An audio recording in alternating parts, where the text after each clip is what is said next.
Hi friends, welcome to Food Roundup. ఈరోజు మనం different స్టైల్లో ఇడ్లీ 65 ఎలా తయారు చేసుకోవాలో చూద్దాం. మనం మార్నింగ్ బ్రేక్ఫాస్ట్గా ఇడ్లీలు చేసుకుంటాము కదా. మనం తినగా మిగిలిన ఇడ్లీలను ఇలా స్నాక్లా తయారు చేసుకుంటే పిల్లలు చాలా ఇష్టంగా తినేస్తారు. దీని తయారీ కోసం ముందుగా ఇడ్లీలను ముక్కలుగా కట్ చేసుకోవాలి.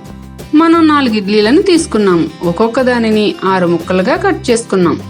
ఇప్పుడు ఇడ్లీ ముక్కలను వేయించుకోవడం కోసం స్టవ్ మీద కడాయి పెట్టుకుని అందులో డీప్ ఫ్రై కోసం నూనె పోసుకోవాలి. నూనె కాగిన తర్వాత కట్ చేసి పెట్టుకుని ఇడ్లీ ముక్కలను వేసుకోవాలి.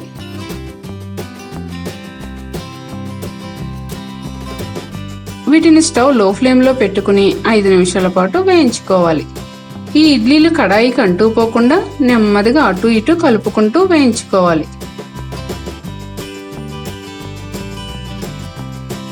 ఈ ఇడ్లీ ముక్కలు వేగిపోయాక ఇలా గోల్డెన్ బ్రౌన్ కలర్ లోకి మారతాయి.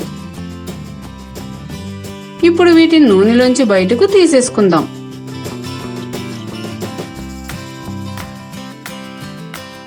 స్టవ్ మీద పాన్ లో 3 స్పూన్ల నూనె వేసుకుని అది హీట్ అయిన తర్వాత ఒక పచ్చిమిరపకాయ ముక్కలు, కొద్దిగా కొత్తిమీర, కరివేపాకు వేసుకుని వేయించుకోవాలి. ఒక ఉల్లిపాయను ముక్కలుగా కట్ చేసుకుని వేసుకోవాలి. 1/2 స్పూన్ ఉప్పు, 1/2 స్పూన్ పసుపు వేసుకుని కలుపుకోవాలి. ఈ ఉల్లిపాయ ముక్కలు వేగిన తర్వాత 1 స్పూన్ అల్లం వెల్లుల్లి పేస్ట్ వేసుకోవాలి. తర్వాత 1/2 స్పూన్ కారం, 1 spoon red chilli sauce, 1 spoon soya sauce వేసుకుని ఇవన్నీ బాగా కలిసేలా కలుపుకుందాం. 1/2 స్పూన్ గరం మసాలా పౌడర్ కూడా వేసుకుందాం. స్పైసీ కావాలనుకుంటే కారం, గరం మసాలా ఇంకాస్త వేసుకోవచ్చు. కొద్దిగా నీళ్లు పోసుకుని కలుపుకోవాలి.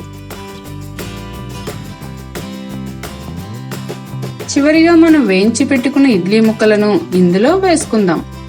ఈ మసాలా పేస్ట్ అంతా ముక్కలకు పట్టేలా బాగా కలుపుకోవాలి. 1 నిమిషం పాటు వేగనిచ్చి స్టవ్ ఆఫ్ చేసుకోవాలి. ఇప్పుడు వీటిని ఒక ప్లేట్లోకి సర్వ్ చేసుకుందాం.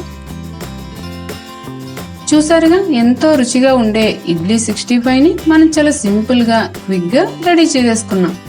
మీరు కూడా ఈ వీడియో చూసిన వెంటనే ఈ డిఫరెంట్ రెసిపీని ట్రై చేసి టేస్ట్ చేసి మీ అభిప్రాయాలని మా కామెంట్స్ రూపంలో తెలియచేయండి. ఈ వీడియో మీకు నచ్చినట్లయితే లైక్ చేయండి, షేర్ చేయండి. మరిన్ని మా వీడియోల కోసం ఫుడ్ రౌండప్ ఛానల్ ని సబ్స్క్రైబ్ చేయడం మర్చిపోకండి.